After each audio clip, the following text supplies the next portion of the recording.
Hello and welcome, ladies and gentlemen, to a Premier League presentation bringing you guys a game between Team Liquid and Team Empire. This is the third game of this best-of-3 series between these two esports giants, between the American Team Liquid and the European giants, the Team Empire. So it's been really some awesome, great games back and forth here. We have seen Empire just deliver so much aggression, but Team Liquid answering back with a powerful Wisp CK in Game 2. Really just relentless pressure from both sides, and I'm just so excited for the next game. I'm Blaze, this is Rainmaker.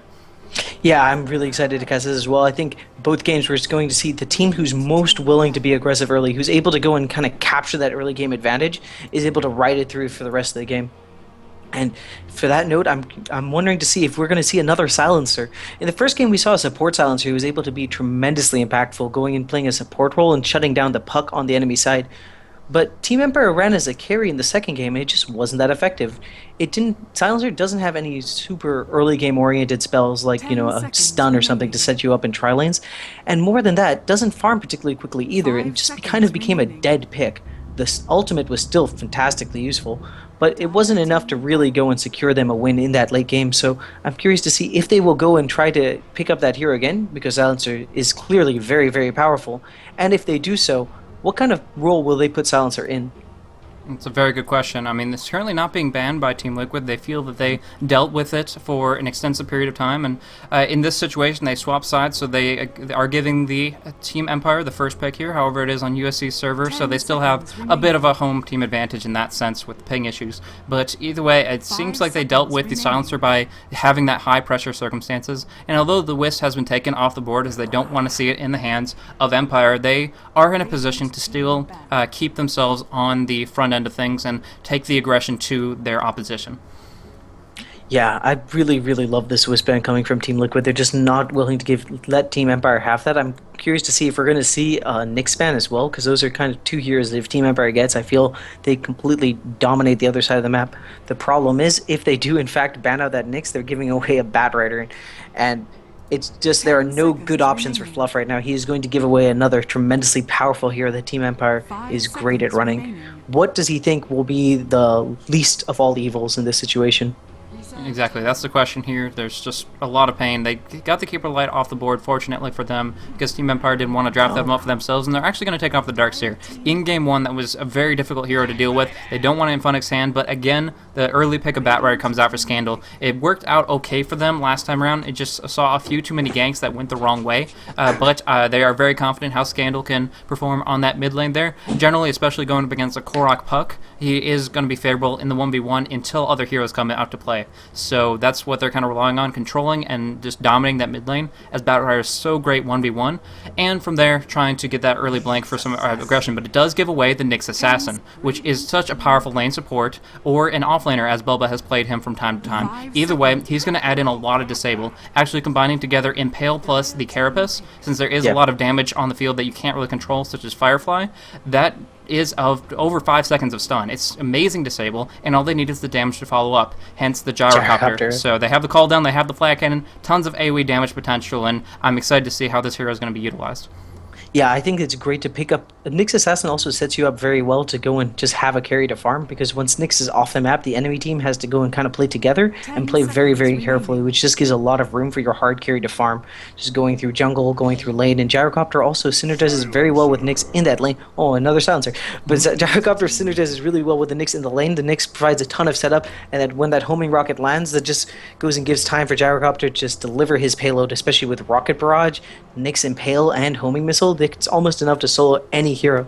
And Silencer being picked up by Team Empire, again, Silencer will be really good, and that Silencer up will be very useful against Gyrocopter, because Gyrocopter is one of the most spell-reliant carries in the early game. So if you're able to go and silence before call down, before Rocket Barrage, and before Homing Missile, you really neuter the hero. Again, with the Bane, they can go for quick picks on the Gyrocopter and kind of shut him down that way. But the range of initiation from the Clockwork and the fact that you always have to be on your toes against the Nyx Assassin, I'm not sure if this is going to be a game where Silencer can simply sit back and farm. Yeah, again, they pick up the Clockwork, presumably for Bulba, but TC plays him extremely effectively as well. So, one way or another, Clockwork has the potential to initiate on heroes like Bane, heroes like Silencer, who don't want to be picked off by themselves. They don't, even in the middle of a team fight, if they're stuck inside cogs, taking multiple battery assaults, there's very little that they can do. They are still going to take a ton of damage and not be able to commit too much to the team fight, other than maybe the global silence. So, I'm curious to see if it's going to be a Godblack Silencer or a Blow Your Brain Silencer, playing him as a number 1 or closer towards a 3 or 4. But the Bane is definitely going to go to Silent. That is for sure. He's been playing it literally every game. So it just kind of shows the strength of these teams where they are so comfortable with their setups, with their lineups, that they are willing to draft the same heroes and just play it in a different mindset. Because the Team Vampire got the first pick, they didn't have to worry about the Wisp, and from there they're confident with going back to their staple that they had in the past few games, Batrider, Bane, Silencer, using it in different ways each time, but to great effect. And now we'll have to see what Team Liquid can answer back with now that they have the Nyx and the Gyrocopter on their lineup. Yeah, I really like this Cling Span coming out from Team Liquid. Firstly, you're denying Funnick one of his signature heroes, and more than that, you're basically cementing the fact that Team Liquid is going to be the team that is capable of controlling the early game. On Team Emperor's side, they were trying to mitigate that as much as possible, getting rid of some of the best supports to go with the Gyrocopter in that Shadow Demon, and more than that, banning out Fluff's Enchantress. They don't want Team Liquid to get too far ahead. Really great drafting from both teams. Same with the Visage. It's that early game nuke, and you just cannot let Team Liquid have that right now. Yeah. Those 3 bans were the same the last game, and 2 of the 3 in the one before. They know what heroes they don't want to pick up against, and Team Liquid isn't willing to pick up a fluff hero in the first 3 pickups. They're not worried about making sure their lineup is secured with a Visage or an Enchantress. They like to build around those heroes if they can get them, but they're not going to 100% rely on that pick coming on out. Interestingly enough, the Chen is still technically an option, but it's not as aggressive in the right-click sense, which is how Fluff really likes to play him, sometimes even going as far as to pick up an early Midas. So those kind of things are something they don't rely on, as Fluff is a very flexible hero, has a lot of player, as he's very versatile, should be a hero for how well he plays, but in that sense, he still has plenty of options on the field, but these ones that are just so dominant in his hands, as well as IX Mike's, are going to be taken off the board. Along with that, Team Liquid taking off Funix Clinks, and then the Lifestealer Luna taking the indication that they think that Blow Your Brain still wants to pick up something so that the Silencer can just be run supportively, as honestly, I think that's how they're going to have to do it. Empire knows that Silencer can get picked off so many times over that he's going to die a lot. That will result in less farm for him, and he's not going to be able to carry the game, at least not by himself. Yeah, it's just not going to be enough. Silencer doesn't do that kind of AoE damage, and you're going to need that once this Gyrocopter picks up a Manta Style. Also, his single target burst isn't that fantastic. He's just falls a little bit short when it comes to hard carry, even though he does pure damage. If you think of him in terms of a late game Enchantress, I think that's the best kind of comparison. Yes, Enchantress does a ton of damage in the late game, but if your farm priority is, if you're giving Enchantress, all the farm priority, you're going to be in for a rough time. Nature's Prophet, that's a very interesting hero. They're basically fighting back against Team Liquid. They're saying, okay, you have long range initiation from that Clockwork, but we have global initiation. We can catch you on any side of the map, and with Batrider, Bane, and a Nature's Prophet, that's a ton of really quick nuke damage. Also, it's just another hero. They can kind of maximize their farm.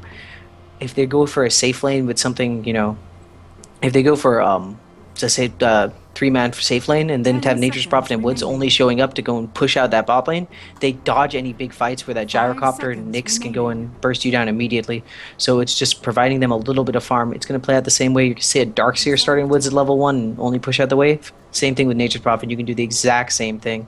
And they just dodge a fight that they can't take, because I don't think there's any single solo hero that can fight against a Nyx, a Gyrocopter, or whatever their third support is on Team Liquid side. Absolutely. And just one thing to clarify, guys. Sorry, but there was technical difficulty with the best of 3 things. We are actually in Game 3. It's 1-1, and not just looking at 1-0 in favor of Liquid. So Empire and Liquid both taking one game, and now we're moving on into Game 3, just to make sure that everybody's clear on that one. But other than that, I'm really excited to see what Team Liquid picks up. Like you said, they have a lot of potential for solo pickoffs, and that means that Nature's Prophet is going to have to get some global presence early. Ranking up Teleport early on, I still think he's going to be Jungle Prophet, but he might want to limit his call the Wild to maybe, or Nature's Call, sorry, to maybe 2 points in it so that he can be active with that teleport really early on, because otherwise there's going to be pickoffs left and right, and we'll have to see how Team Empire can deal with it. They kind of cracked a little bit under the pressure that was put out to them last game, and I think they really need to pull themselves back together and make sure that they can make these engagements where they're not at a numbers disadvantage, where they're not at a cooldowns disadvantage. They go in knowing what they're capable of and being able to do a lot of different things here. But I do like the fact that Nature Prophet can definitely take the fight to them, pushing down on opposite lanes, forces counter positioning from Team Liquid, and if they have a good sentry ward placement or something like that, the Nyx Assassin alone won't be enough to catch them off guard. They'll have to, Team Liquid's going to have a really good flank going on Clockwork from the side with the hookshot, Nyx Assassin coming in with Vendetta, so on and so forth, for Team Empire to underestimate them. But how do you feel about this Windrunner pick and how it adds to their lineup? I love Windrunner. I think that, just looking at Team Liquid's lineup, they really have seemed in this entire series to kind of favor these kind of long-range spells. Power Shot, Shackle Shot, Rockets, Hook Shot. It goes and gives them a ton of range of initiation, and just very long-range nukes as well, so they can go and stay away from any kind of pesky melee carries, or even a Templar Assassin Templar Assassin, who has a fairly short, attack range. And on this note, I think that Team Empire's lineup is really, really cool. They have a ton of minus armor coming from the TA that's going to set up for the Prophet and Silencer to do a pretty significant amount of damage. Same with the Bane. The laning is going to be fairly awkward. They're probably going to have to put the Batrider in the long lane, maybe. I'm not sure exactly what they're going to do. And then, because Silencer, they can't really run an aggressive trialing with their heroes. But if they farm up fairly well in the mid game, from 25 to 35 minutes, they're going to be doing an absurd amount of damage. Templar Assassin also with the traps gives them a good amount of map control that otherwise they would be lacking. It's a hero we don't see quite as often these days, but if you already have the Batrider, and there's not too many heroes that can shut down a TA in lane. Yeah. And yeah, that Templar Assassin is something that I believe that Fluff did not see coming whatsoever. He's an amazing drafter, and someone consider him a genius in that sense, having all these cool little pocket strats that do all these different things. But that Templar Assassin is just something that you don't generally see as a last-second pick. It was something that Empire certainly kept in mind, but changing the Batrider's position, possibly into just the jungle. You said he could go on the offlane, and I agree with that potentially, but there is a decent amount of lockdown with that Disruptor now picked up, and the potential to glimpse him back. So we'll have to see how they're going to work it. But Scandal picking up the TA for now with the intention of going mid, and from there Funnick going on the Prophet. What we'll mostly see there is him going on the off lane if he feels comfortable with it, otherwise relegating himself to the jungle and farming up with more safety. Because Team Liquid doesn't have a push-oriented lineup. They can if they want to with Power Shot, Flat Cannon, but that isn't their general intention. They want to find the kills, and although they want to also take map control, it's not going to be their first objective. Yeah, I think that this might be a situation where we see the Dire team splitting the jungle. The Prophet can't clear all the camps very early on anyway, and just allowing Batrider to stack and burn down some of his own. If this works out well, they'll all get a bunch of farm and experience they otherwise would not, and they'll, again, dodge the killing power on Liquid's lanes. But at the same time, this is going to mean Gyrocopter gets room to free farm, and once this game goes into the super late game, I think that Team Liquid has a seriously strong advantage. They have, a natural Hex carrier in the Windrunner. They have a great late game carry in Gyrocopter. Kinetic Field and Cogs never get bad, and the amount of disable coming out from that Nyx is very, very potent. So this isn't a game that Empire wants to go super late. They have the tools to end it early between just a lot of melt damage, Treants to help pushing, and that Global Silence to win team fights. But they need to make it work, and they need not to go and throw away their advantage like I feel they did last game. One thing I was mentioning before was Fluff's flexibility with a lot of different options here, and it's great that he can play a hero like Disruptor as well. But one thing that is just always is a wild card for going up against a team like Liquid is they have so much flexibility in their roles as well. Going for the 1, 2, and 3 swap, we do see, once again, it's going to be Bulba on the Clockwork, but that actually sets it up so that TC can play on the Windrunner, clearing out trees so they can go for some Radiant mid pulls, taking advantage of that position there and trying to deny experience from Templar Assassin is probably their best course of action. And beyond that, they have such aggressive lineups that they might even be going for like a carry Windrunner. It's still hard to say, early to tell, but in this position, it looks like they want to get some farm on TC. Yeah, and also one thing to note is Funnick actually swapped. They moved in on the Batrider, and probably just for some small mind games there, he's going to burn his way all through the backwoods. And yeah, if he gets caught, he's in a terrible position, but he can actually sneak a ton of experience. And more than that, they probably expect, they probably expect the long lane to be jungling, even if they know it's Funnick on that Batrider. I don't think they expect him to be down here, and he's going to be able to sneak a ton of experience. Yeah, most likely. There's very little. I mean, they could easily, if they understood it, go for a power shot to reveal him, but it's just the mind games of it. They don't really know what they're up against for the time being, and he did swap into it. He's a very experienced offlaner, has boots, and look at all the regen that he's been pulled. Between Silent and Goblack, he is just full to the brim with restoratives, and he's raring to go, even if he gets found out. But for the time being, TC, an experienced farmer, is generally going to keep the creequilibrium right here, where generally speaking you can zone out the enemy, but not the case with Funnick range of these creeps that are falling for the time being. In the meantime, we do see on mid lane Korok going up against Scandal once again, but this time around he does have quite a bit of extra support with IX Mike pulling away, and in this case giving a little bit away as far as the lane creeps, but once he starts stacking, he's going to be able to deny an entire wave out, which will be very effective. Oh, top lane? Clockwork almost died. The Bane just rotated in and just started doing a ton of damage. And we see Blow Your Brain on that silencer. He's going to look to farm it up, and I'm curious to see if we're going to see it to have more impact. This is going to be a lane where Blow Your Brain, who's an accomplished ricer, he is a great carry player, and once he gets a ton of items, we're going to see how effective he can make this silencer. We were talking about Glaives doing a lot of damage, and we're going to see if it's going to be enough to pull them through that mid game. Yeah. Along those lines, this is the first time that they're running Silencer not in an aggressive tri-lane, so what that means is they're actually going to get some dedicated farm onto Blow Your Brain this time around, and hopefully give him enough durability. If he gets that Force Staff, yeah, the cogs will do some damage, but it won't be the end-all be-all of he's stuck in this position and there's no escape. So that's going to help him a lot, where he can actually be mobile and active on the battlefield, get some real right-clicks out with those Glaives of Wisdoms, and hopefully make sure that he can stay on top of things with the damage output he'll be getting through kills, through the CS that he's currently acquiring. Yeah, it seems like on the bot lane, Funnick has gotten spotted. They know where he is. He's had to burn through 3 of his tangos already, but he seems absolutely fine. It's going to be difficult for them to go and actually kill him with the Nyx on mid lane, and unless there's a great power shot combo, I don't know what they're going to be, shackle shot, I don't know what they're going to be able to do. He's going to be able to get that experience. However, they're trading away. The Nyx has only at level 1. I really feel that if you're doing like dedicated mid pulls, you should probably be hitting level 2 by now.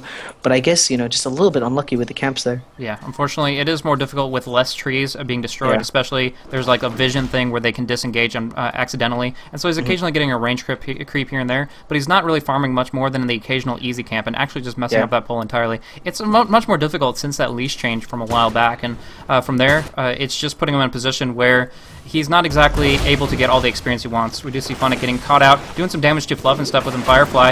They do actually get the shackle off, and with the power shot, Funnick's dropping extremely low. Won't even be able to salve out of this one, I don't believe. Pops off the salve, going off the cliffs. He's just going completely out of the map, and although he doesn't have a TP scroll, he's just going to go back and down to the path he's already cut up, and Funnick survives despite a really, really dangerous position that he was in with Fluff following the trail of the trees. And still, that is one of the crazy little things about Batrider is he, of course, since he can fly, he can be in a great position to get out of such really weird circumstances. And of course, with TC missing that power shot, he'll be able to sustain on the lane rather effectively, even though he has chewed through most of his restoratives already. Yeah, I mean, that just goes to show the kind of presence of mind you need as an offlane player. Funnick in a terrible position, but he knew exactly what he needed to get out of that, and he made them waste a lot of time. That was time where TC could be farming. That was, a lot of mana that TC expended trying to get that kill, 2 missed power shots there.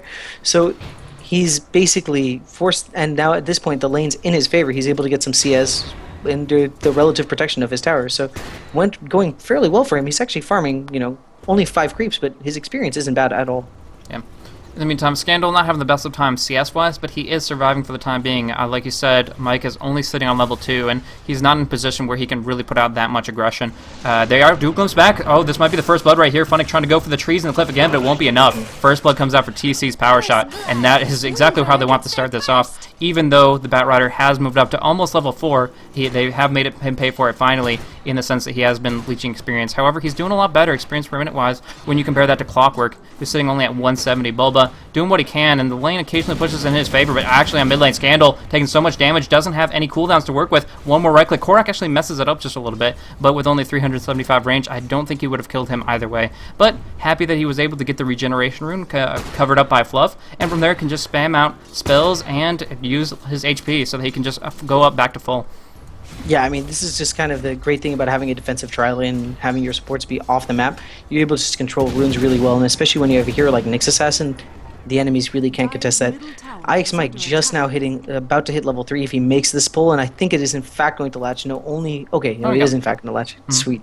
Good for him, because he is having a really rough time. He's winning the lane for up, but Lost bot lane? most of them. Yeah, no, he has to take that engagement. He has to make sure that they aggro once more, and it's very painful because, again, if those trees, if they don't keep line of sight with them, there's a really good chance of them losing out. Now, Korok, I feel, should really be popping off this regen, and indeed he does, trying to get a little bit more out of the mana with that flat cannon charged up, but he's just happy that he got that rune, was able to use it very effectively, and Scandal was instead forced back to base, had no more additional sustainability, and from there Korok's like, okay, well, I can control the runes with my great support, and from there really harass Scandal back. Took the long walk of shame back to the base, and then TP'd on forward. And now we do actually see some barrage coming on through from those rockets. Korok bringing Scandal relatively low, but he has the cooldowns available. Funnick coming on in, trying to maybe jump him back into the tower range. In the meantime, it is going to be a top rune spawn of invisibility, which sets him up for even more kill potential.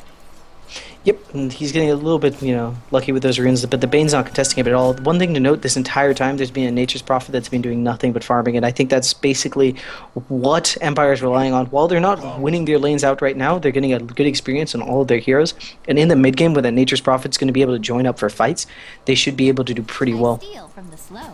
In the meantime, there's one thing about Team Liquid's lineup is, although the Gyro can scale very well, going for the carry Windrunner, she's going to get maybe an early mechanism or force stuff. Yeah, he's got the invisibility. There is a battery stalled. They don't have a hookshot just yet, but trying to do enough damage with the rank 3 rocket barrage is sufficient. Blow Your Brain takes a fall. So second kill on the board for Team Liquid. Happy forward, and Smile really can't, or sorry, Silent can't do too much to contest that. So he just heads on back to his respective lane, and now they can go for push or whatever they want. They have put a little bit pressure on every single lane with the damage down on Funnick on the bottom for the first blood, and now the kill up top while Scandal has been forced back at least once. So Korok is in a position where he's like, okay, we have our lanes pretty well secured, and although there's Sick shackle. Oh, actually, yeah. Yeah. Okay, well, it's just going to do some good right-click damage. It's not going to result in too much, but every bit of damage against a player like Funnick is going to help you a ton because he's so great in 1-versus-1 situations. He is just one of those off-laners that, especially on BAP, gets kills out of nowhere, and if you don't keep him pinned down as far as that harassment goes, you're going to find yourself in a pretty bad spot.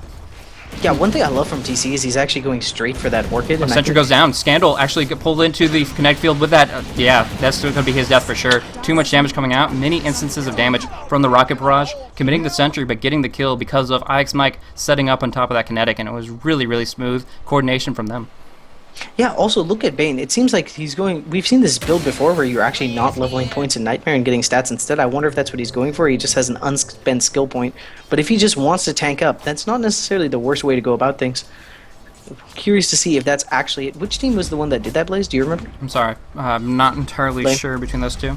In mid lane, Korok is going to be able to dish out some damage into Scandal, but he's really just, he's trying to force him back over and over and over and getting a couple opportunities, but here comes Silent with that haste rune. The trap goes on through as well. Korok going to take a lot of damage right here, and the Rocket Barrage, beautiful shackle, hitting on 2. TC setting up for Scandal. He does pop off that refraction and should survive because of it, but wow, if that didn't completely turn things around for Korok.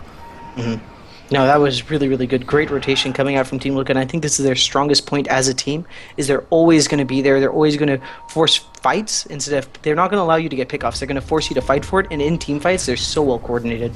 So just kind of their hallmark plays right there. And in the meantime, Black is kind of forcing Empire to fight as for the time being. He has his Midas coming up in any point in time where he heads back to base as he is now, but he hasn't been able to commit too much, and now IX Mike is going to get lassoed up. The Glimpse, however, breaking it off, and they're just going to walk away from there. Scandal wanted to participate, but now just losing refraction charge to the Thundering Strikes. Oh, beautiful shackle again. TC going to get a power shot, and finishing off Scandal right there. Now the last word comes out onto Fluff. He should drop down here. IX Mike just trying to casually stroll away as he's no longer the target, but to no avail. Will actually drop down for the second kill on the board for Empire in a row.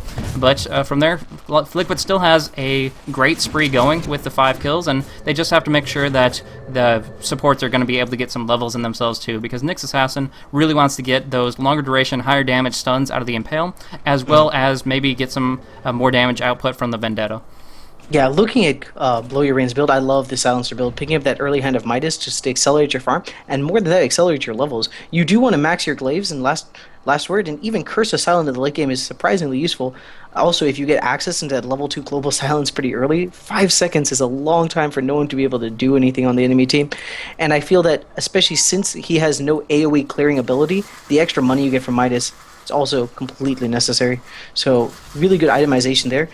If looking at the mid lane, look how poor Scandal is. Those mid pulls have definitely neutered him, and he's just sitting on a wand and brown boots.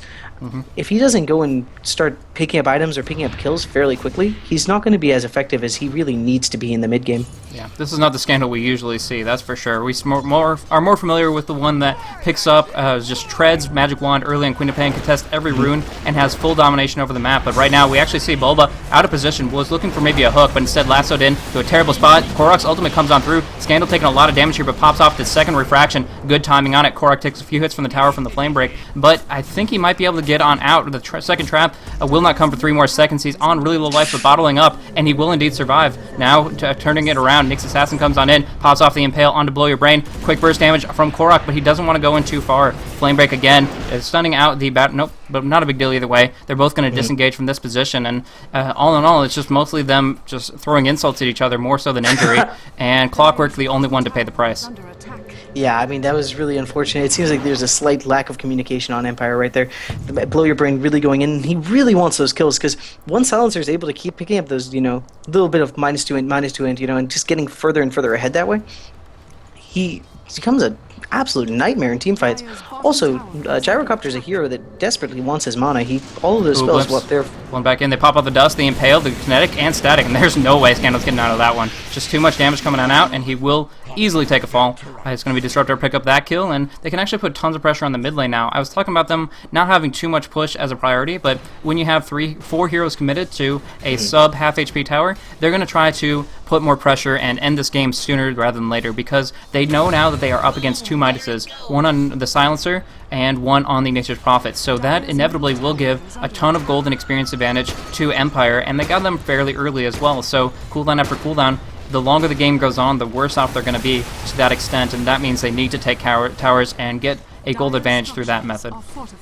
Yeah, I think that's definitely the right decision, because as you were saying, you do not want to be fighting against 2 Midases into the late game. If it gets another 20 minutes, it's going to give Dire a huge advantage that they don't really deserve to get. Looking at Blow Your Brain once again, it seems like he understands that he's going to have to fight. Null Talisman is probably one of the most cost-effective damage items on Silencer, and it's basically his. I'm sure that he would love to be able just to farm for a little bit longer and pick up a bigger item, maybe go for a Django. But if he needs to get in fights right away, he's getting plus 51 pure damage from his glaives. Another with that action. They have 4 people on Scandal. Yeah. They just force 1 detection out each time, whether it's Sentry or Dust, but they get the kill over and over. He comes and tries to do something on the mid lane, but without a tower, the fact is there are so many people right here ready to just watch him die, and so they have the hookshot initiation if they need it, but instead all they have to do is pop off an Impale, a Glimpse, and a Kinetic, and that's plenty of damage coming in for very low mana cost. And now I love this ward. This ward will change the pace of the game entirely for Liquid. They're going to look for pickoffs coming out for every time Silencer. Oh, okay. On bottom, the Funnick does. There's a nice shackle on the Bane, and they're actually going to be able to bring him down. Bulba finishing it off, and now in pursuit of Funnick, he does not have mana for hookshot, unfortunately, so he won't be able to close the distance, and of course the cogs could be walked over during the Firefly either way, but just making sure they get the kill underneath that dive and keep their target alive will make sure that they're keeping that relentless pressure going. But like I said, that ward, there's tons of farm coming into the jungle from Blow Your Brain and the Nature's Prophet alike, so Godblack and Blow Your Brain have to watch themselves very carefully right now, as there is long-range initiation. Clockwork moving in towards his rank 2 ulti will have so much potential, and they're gradually gaining so much map control with these 2 tier 1 tower kills. Yeah, and looking at this Bane also, I'd like to point out that he is in fact going for that plus stats build. Oh, Shackle hits. They pop up the Glimpse to the east. Not the best, but it doesn't matter. They're going to be able to finish him off really quickly and walk away from the Firefly, burning a little bit in his suit, but just going to pop off the cogs and fall away from that position there. Getting a kill on Funnick at this stage will make sure that he is going to be very limited in his pursuit of the Blink Dagger. Not getting that anytime soon really forces their hand in the team fight. The big thing Empire wants to do is control the engagements. Go for, okay, Bulba coming on in, long range onto Silent. Going to be able to do tons of damage right here. The creep taking a few battery assaults, but with 3 people here, they should be able to finish the job. Nice action there, and on mid lane a little bit pressure, but nothing that Scandal can't handle for the time being. So these kills keep coming, and until the Batrider picks up the blink, they don't control the initiation, and that's what Empire really needs, because they want to time their global silence with the lasso coming on through, so that Team Liquid can't really retaliate. But for the time being, that's not what we're seeing. We're of course seeing them, Team Liquid, take a huge advantage and put so many kills on the core heroes of Empire that really the only threat money-wise is the Nature's Prophet going for a mech. Yeah, and I'm really curious to see what this Nature's Prophet's plan is right here. He TPs, but not too aggressively. I think that's not a poor choice, because he could have gotten glimpsed right back. It was on cooldown, but if they don't have that time, it's one of the saddest things as Nature's Prophet, just to be immediately glimpsed back to your poor lonely forest. Meanwhile, Ike's Mike, Vendetta is on cooldown, but he wasn't able to get anything done, and I think this is their cue to retreat. They might actually have to give up Mike here, Well, they do have the try to fight Carapace. this. It does help. They turn around. The Fiend's Grip goes on through. They need to interrupt Bane. They try to pop off the and stun, but unfortunately doesn't go on through. Instead, the lasso goes. There is a power shot, and beautiful shackle, but with that global silence, they really can't retaliate. So that is going to be 2 kills going on through. The Wrath of Nature hurting Fluff a little bit, but unless they get a Nightmare off him now, just going to fall back and take what they have earned there. 2 easy kills. The Glimpse comes on through, as well as a hook shot. Silent and out of position in more ways than one, and he easily gets picked off there. So nice little play from them. Even if they cost a couple good cooldowns to pop it off, they were able to get that nice kill. And Bulba as well on his way to his own mech, bottling up a regen, finding a double damage as well if he wants to try to pop that off. Yeah, I mean, I don't think Bane's the person to go on here. He's got some point. He's got a point in stats, and he's got a bracer, so he's a little bit too tanky for them to burst down just with power shot and that call down nuke. I think it's a really great decision from the Bane because he knows that he is going to be a priority, and the Bat Rider's dead. Yeah, completely. Just farming a little bit too zealously, and that Radiant Vision right there, that is so powerful with that Plateau Ward, showing exactly what they need to get those ganks off. How do you feel? Look at TC's items. How do you feel about this? Orchid Shadowblade. Yeah, I think that, it's... I don't see enough... He's going to be Scandal. I think Scandal's dead. Yeah. Orchid to make Rocket Barrage is so good against Refraction. It definitely works kind of like a Venomancer. You go and get that second pointed sting, and it goes and burns through the charges. This works the exact same way.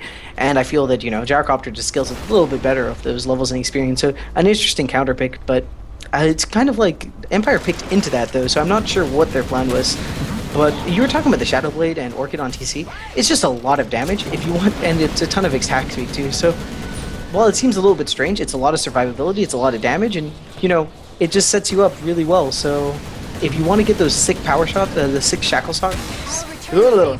shots off, and you don't want to go and invest in a Blink Dagger, which doesn't give you any additional damage, this might be the way to do it. Looks like Korok's Funnick pulling in Korok, yeah, he's lifted up on the cliff for the time being. Shackle Shot goes on through. Bulba, everybody's in the trees right now. Cog's going through as well. Bulba and Korok trying to burst down Scandal, but there's too much damage the other way around. Fluff pops off a kinetic or static, but it's not going to do too much. Pulling back in Silent. The Nightmare comes out on Korok, but they're going to be able to finish him off. Now turning things around to blow your brain, but instead it's going to be the fall of Korok. Need to finish off Doblak. The Thundering Strike does it, but now there is so much damage coming out of Blow Your Brain. He should get this last hit right here. He just needs a quick bit of vision, and instead the Windrun TP will make sure that he's going to escape here. So nice little action. Roshan down on low life. Godblack buying back to make sure he can secure this after the Nature's Call comes on through, but Korok's back in the fray as well. Multiple buybacks popped out for this. He wants to bring him down, and with this homing missile, I believe he can do it. Yeah, too much damage coming forth. Just needs a couple right clicks, and the homing missile will finish the job. So awesome action from Korok, and now they have more control over the Roche for this moment.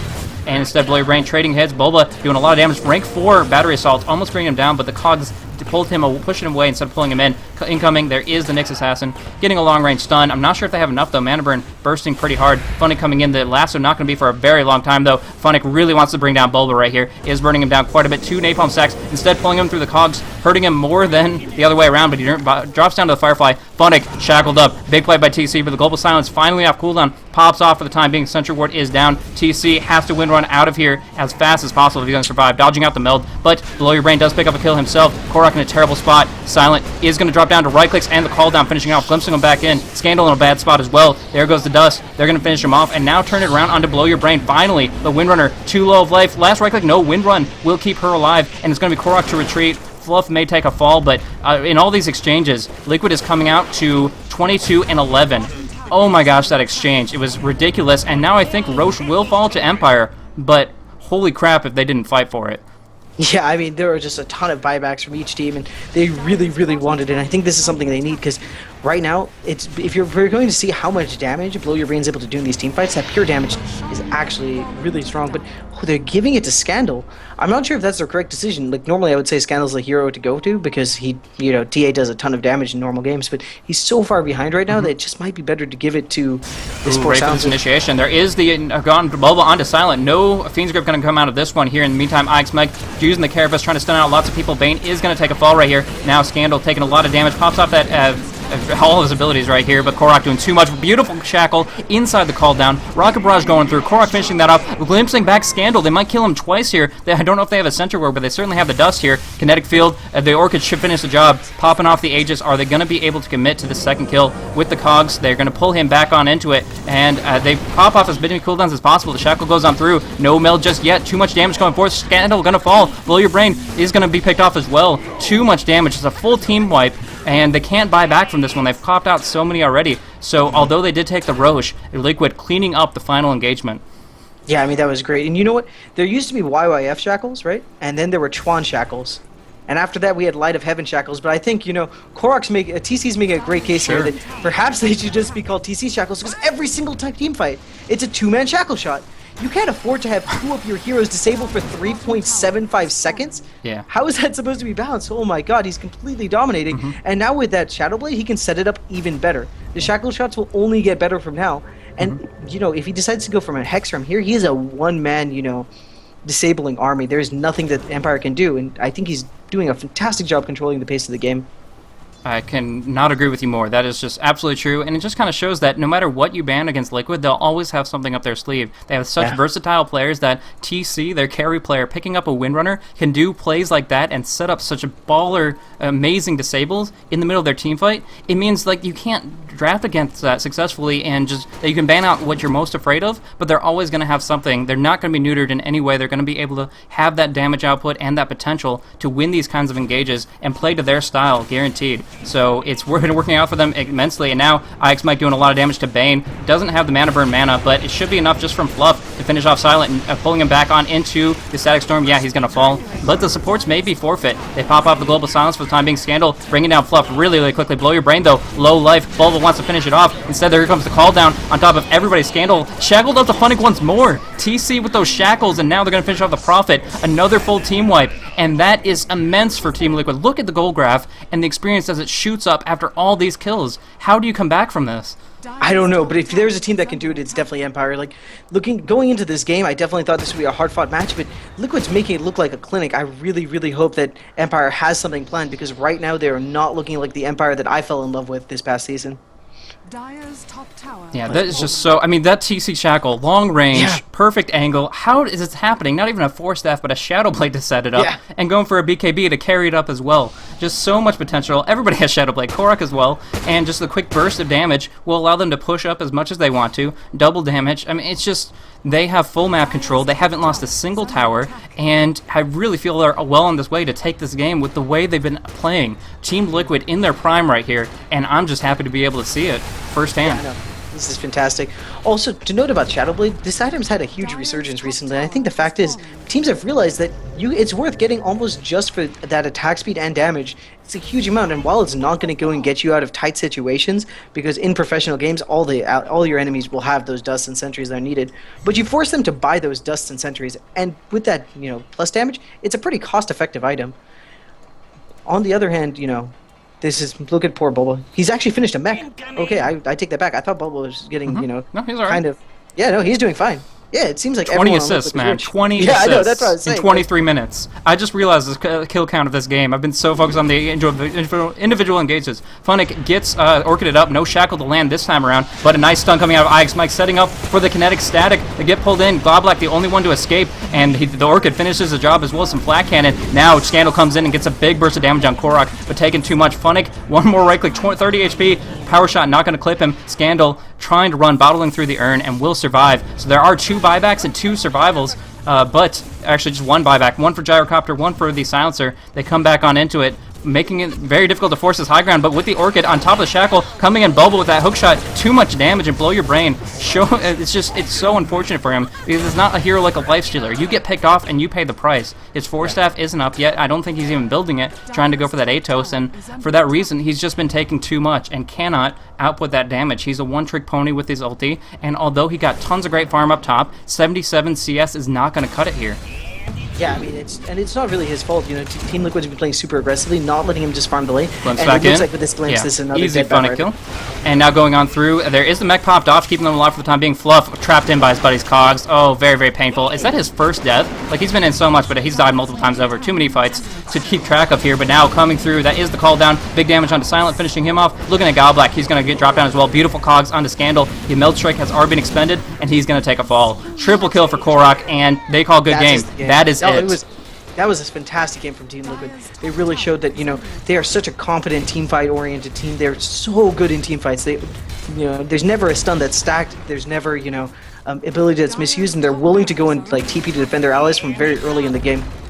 I'm very impressed with their play, and I hope they keep it up, because this is a team that I wanted to do well at its inception, and you know, it seems that they finally found their stride. Also, kudos to Empire. They played a great game. It just, you know, turned out that it wasn't quite enough in this match. That second game, they showed that they are a team that deserves to be respected. Rather, the first game, they showed they're a team that deserves to be respected. And, you know, they're no pushovers, but just not quite able to deal with this early aggression coming from Liquid's lineup. Absolutely, and that's all she wrote on that one. This was the best of 3 series. I'm sorry about the ticks on the top, but it was 1-1. Liquid took the second game. Empire took the first, but in the end, it goes the way of Liquid, 2-1 in this best of 3 series. So amazing play by both teams. There was a tons of aggression, yeah. The Team Liquid was able to take the last 2 games, and this was just the epitome of showing their potential skill level in those hectic situations, coordinating, going for the pickoffs, and playing their lineups to their strength. I really feel this team has hit their stride. Yeah, I mean, this, like, holy... Just looking at Windrunner right now, 14-0 and 13 in a 25-minute game. All these scores are absurd. Like, I did not realize how short this game was until this final score screen came up. Team Liquid just all action from the beginning to the end, and, you know, Empire, who's used to be the one in the driver's seat, they're used to controlling the pace of the match, they just couldn't quite keep up. So, yeah, NA Dota, very, very strong in this case. They are on, I mean, this is one of the best teams in NA, if not the best right now, and taking on a giant like Empire here, that was just incredible to watch, and thank you guys so much for tuning into this. Hopefully you guys enjoyed our Premier League presentation and our commentary specifically on this, but it was an awesome game. Very happy to be able to bring it to you guys, and that is going to be it for this. We're going to be looking into a post-game interview, trying to get Boba in here, and we'll see his thoughts on it if we can. But thank you guys so much for tuning into the game in general, and we appreciate your viewership. We appreciate these 2 teams. Shout out to them because they played amazingly on both counts. So awesome stuff from them, and we'll go on into that post-game interview in just a little bit. Yeah, cheers guys, GG's.